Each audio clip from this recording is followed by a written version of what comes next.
과거 정권에서 문화예술계, 과학계, 사법부에도 존재한 걸로 드러났던 블랙리스트가 공영방송에서도 존재했고 그것이 조직 차원에서 활용됐다는 정황이 소상히 드러났습니다.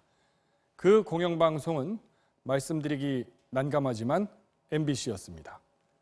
국정원에 사실상 방송 장악 문건이 공개된 이후 MBC에서 진행된 특별 내부 감사의 결과를 김지경, 이지선 두 기자가 시청자 여러분께 보고하겠습니다. 지난해 8월 MBC 아나운서들이 검은 정장 차림으로 기자회견을 열었습니다. 지난 5년간 다수가 방송에서 배제되었는데 MBC 내부에 블랙리스트가 존재하는 게 분명하다며 진상조사를 촉구했습니다. 김봉도 아나운서가 가장 잘할 수 있는 일이 MBC 스케이트장 관리입니까? MBC는 이번 특별감사에서 아나운서 블랙리스트가 실제로 존재한 사실을 확인했다고 밝혔습니다. 2013년 12월 최모 아나운서가 당시 백종문 본부장에게 보낸 아나운서 성향 분석이란 제목의 문건을 보면 노조 활동 정도에 따라 아나운서들이 강성과 약강성, 친회사 성향의 세 부류로 구분했습니다. 이 명단은 인사에 그대로 반영돼 강성과 약강성으로 분류된 아나운서 13명 가운데 9명이 다른 부서로 발령나거나 차별받다 회사를 떠났다고 MBC는 설명했습니다. 두려웠습니다. 다음은 나일까? 아니면 내 옆자리에 있는 선배님일까? 아나운서뿐만이 아니었습니다. 감사 과정에서 전 직종을 아우르는 또 다른 블랙리스트가 발견된 겁니다. 2014년 임원회의 자료에 PD와 기자, 아나운서 등이 포함된 78명의 방출 대상자 리스트가 있었는데 이 가운데 61명이 이른바 유배지나 한직으로 쫓겨났다고 MBC는 밝혔습니다. 또 지난해 폭로된 카메라 기자 블랙리스트에 대해서는 개인적으로 작성했을 뿐이라는 당사자의 주장과 달리 당시 보도국 인사권자를 중심으로 사전에 모의한 정황이 드러났고 이후 블랙리스트에 따라 인사에도 반영된 사실이 확인됐다고 발표했습니다. MBC 뉴스 김지경입니다.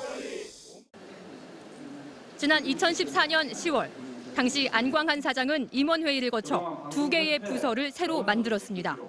뉴미디어 포맷 개발센터와 신사업 개발센터. 당시 MBC는 상암동 신사옥으로 이전한 직후라 사무실 공간이 넉넉했지만 두 부서는 본사에서 약 30분 거리에 떨어진 구로와 광화문에 사무실을 차렸습니다. 이곳으로 전보된 사람은 모두 20명. 방출 리스트에 이름이 올라간 기자와 PD, 아나운서들이었습니다. 인사 발령도 임원회의 지시에 따라 즉각 이루어졌습니다.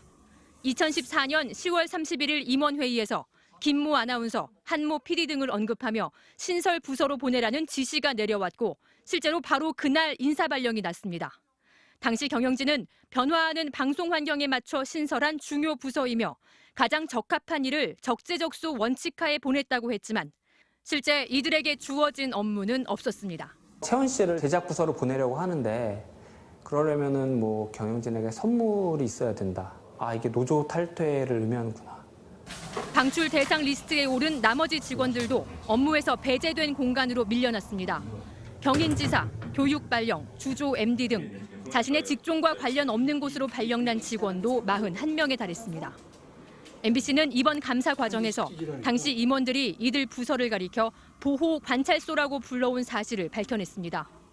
안광한 전 사장은 방출 대상자들을 아예 해고하기 위한 방안까지 준비했습니다. 2014년 임원회의 기록을 보면 인사고과에서 최하 등급을 부여해 인력을 퇴출시키는 계획을 갖추고 소송을 감수하더라도 내년에는 반드시 인사고과로 3명은 퇴출시켜야 한다고 발언한 것으로 확인됐습니다. MBC 뉴스 이지선입니다.